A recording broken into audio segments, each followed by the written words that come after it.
বন্ধুরা, কেমন আছেন সবাই? আমি আপনাদের কথা দিয়েছিলাম যে পুরা কুরআনের অনুবাদ করবে। আস্তে আস্তে সেদিকেই অগ্রসর হচ্ছি আপনাদের দোয়ায়। ইতিমধ্যে কুরআনের সবচেয়ে বড় সূরা সূরা বাকারার অনুবাদ শেষ করেছি। তারপরে সূরা আল ইমরানের অনুবাদ শুরু করেছি। 1 থেকে 30 নং আয়াত পর্যন্ত অনুবাদ শেষ করেছি। তার ধারাবাহিকতায় আজকে 31 থেকে 40 নং আয়াত পর্যন্ত অনুবাদ করার ইচ্ছা পোষণ করছি। ওমা তাওফিকি ইল্লা বিল্লাহ। তো চলুন শুনে আসি।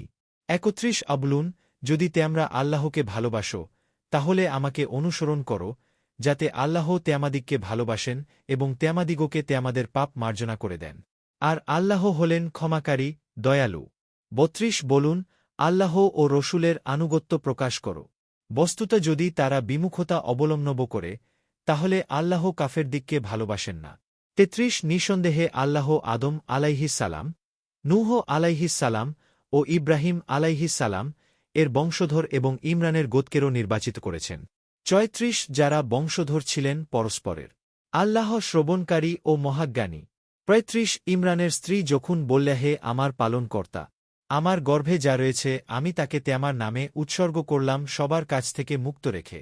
আমার পক্ষ থেকে তুমি তাকে কবুল করে নাও, নিশ্চয়ই তুমি শ্রবণকারী, সর্বজ্ঞাত। 36 অতপর যখন তাকে প্রসব করলা বলল, হে আমার পালনকর্তা, আমি একে কন্যা প্রসব করেছি। বস্তুত কি সে প্রসব করেছে আল্লাহ তা ভালোই জানেন। সেই কন্যার মতো কেন পুত্রই যে নেই। আর আমি তার নাম রাখলাম মারিয়াম। আর আমি তাকে ও তার সন্তানদেরকে তোমার আশ্রয়ে সমর্পণ করছি অভিশপ্ত শয়তানের কবল থেকে। 37 অতপর তার পালনকর্তা তাকে উত্তমভাবে গ্রহণ করে নিলেন এবং তাকে প্রবৃদ্ধি দান করলেন, অত্যন্ত সুন্দর প্রবৃদ্ধি। আর তাকে জাকারিয়ার তত্ত্বাবধানে সমর্পণ করলেন। যখনই জাকারিয়া মেহরাবের মধ্যে তার কাছে আসতেন তখন উনি কিছু খাবার দেখতে পেতেন। জিজ্ঞেস করতেন, মারিয়াম, ক্যাথা থেকে এসব তোমার কাছে এলেয়া? তিনি বলতেন, এসব আল্লাহর নিকট থেকে আসে। আল্লাহ যাকে ইচ্ছা বেহিসাব রিক দান করেন। 38 সেখানেই জাকারিয়া তার পালনকর্তার নিকট প্রার্থনা করলেন।